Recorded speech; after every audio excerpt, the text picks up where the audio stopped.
الممبار ني في ني، بتحطي الرز وعليه البصل المبشور وبعدين طماطم متقطعة مكعبات. هتحطي صلصة سواء انتي عاملاها او اللي هي المعلبة جاهزة. بعد كده هحط خضرة، زودي الخضرة، شبت، بقدونس، كزبرة. هحط بقى التوابل عبارة عن ملح وفلفل اسود وكمون وكزبرة ناشفة وكمان بابريكا، وتحطي شطة حراقة حسب الرغبة. هقلبه كله في قلب بعضه كده لحد ما ريحته تبقى حلوة كده وتندمج في قلب بعضها. حطي بقى سمنة على زيت وقلبيهم تاني برضو. بعد كده تكوني غاسلة الممبار بتاعك ومنشفاه كويس من المية وتحشيه.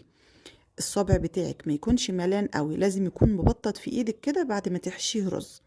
الحلة بقى اللي انتي هتسقطي فيها هتحطيها على البوتاجاز وتنزلي فيها شوية بصل مبشورين وورق لوري وحبهان ومكعب مرق برضو، وتسقطي الممبار بتاعك. هيقعد يجي تقريبا ساعة الا ربع كده، تطلعيه تحمريه بقى وهيبقى زي الفل وبألف هنا.